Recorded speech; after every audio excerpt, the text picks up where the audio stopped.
Once upon a midnight dreary, while I pondered weak and weary over many a quaint and curious volume of forgotten lore, while I nodded, nearly napping, suddenly there came a tapping, as of someone gently rapping at my chamber door. "'Tis some visitor," I muttered, tapping at my chamber door. Only this and nothing more. Distinctly I remember, it was in the bleak December, and each separate dying ember wrought its ghost upon the floor. Eagerly I wished the morrow. Vainly I had sought to borrow from my books surcease of sorrow for the lost Lenore, for the rare and radiant maiden whom the angels name Lenore, nameless, here, forevermore.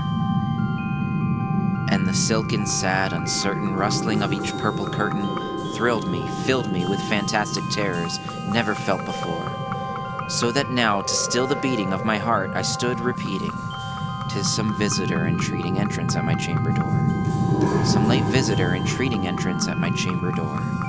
This it is, nothing more." Presently my soul grew stronger, hesitating then no longer. "Sir," said I, "or madam, truly your forgiveness I implore. But the fact is I was napping, and so gently you came rapping, and so faintly you came tapping at my chamber door, that I scarce was sure I heard you." Here I opened wide the door. Darkness there, and nothing more. Deep into that darkness peering, long I stood there wondering, fearing, doubting, dreaming dreams no mortal ever dared to dream before. But the silence was unbroken, and the stillness gave no token, and the only word there spoken was the whispered word, "Lenore." This I whispered, and an echo murmured back the word, "Lenore." Merely this, and nothing more. Back into the chamber turning, all my soul within me burning, soon again I heard a tapping, somewhat louder than before. "Surely," said I, "surely that is someone at my window lattice. Let me see then what thereat is, and this mystery explore.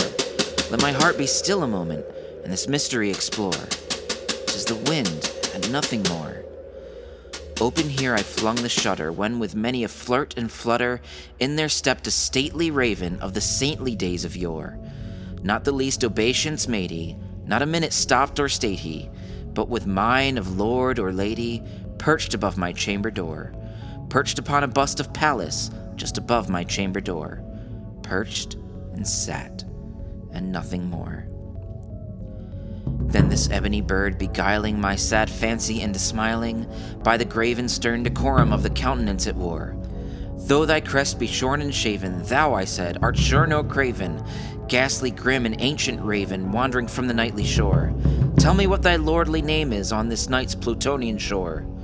Quoth the raven, "Nevermore."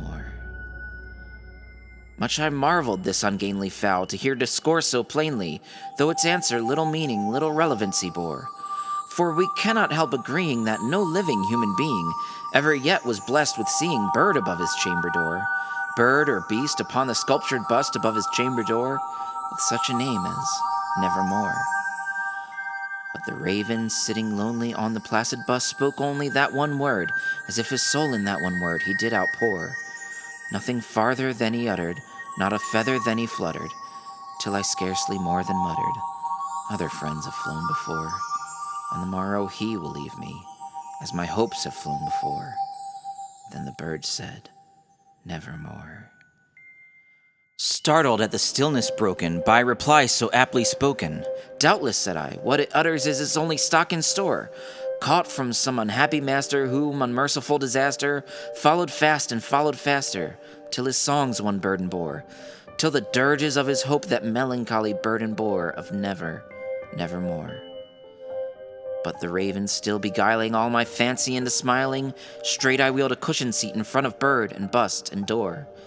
Then upon the velvet sinking, I betook myself to linking fancy unto fancy, thinking what this ominous bird of yore, what this grim, ungainly, ghastly, gaunt, and ominous bird of yore meant in croaking nevermore. This I sat engaged in guessing, but no syllable expressing to the fowl whose fiery eyes now burned into my bosom's core. This and more I sat divining, with my head at ease reclining, on the cushion's velvet lining that the lamplight gloated o'er. But whose velvet violet lining with the lamplight gloating o'er, she shall press, nevermore. Then methought the air grew denser, perfumed from an unseen censer swung by seraphim whose footfalls tinkled on the tufted floor. Wretch, I cried, thy God hath lent thee, by these angels he hath sent thee, respite, and nepenthe from thy memories of Lenore. Quaff, oh quaff, this kind nepenthe, and forget this lost Lenore. Quoth the raven, nevermore. Prophet, said I, thing of evil, prophet still, if bird or devil, whether tempter sent or whether tempest tossed thee here ashore. Desolate yet all undaunted, on this desert land enchanted, on this home by Homer haunted, tell me truly, I implore, is there balm in Gilead? Tell me, I implore. Quoth the raven, nevermore. Prophet, said I, thing of evil, prophet still, if bird or devil, by that heaven that bends above us, by that God we both adore, tell this soul with sorrow laden, if within the distant Aden it shall clasp a sainted maiden whom the angels name Lenore, clasp a rare and radiant maiden whom the angels name Lenore. Quoth the raven, nevermore. Be that word our sign of parting, bird or fiend, I shrieked, upstarting. Get thee back into the tempest and the night's Plutonian shore. Leave no black plume as a token of that lie thy soul hath spoken. Leave my loneliness unbroken. Quit the bust above my door. Take thy beak from out my heart and take thy form from off my door. Quoth the raven, nevermore.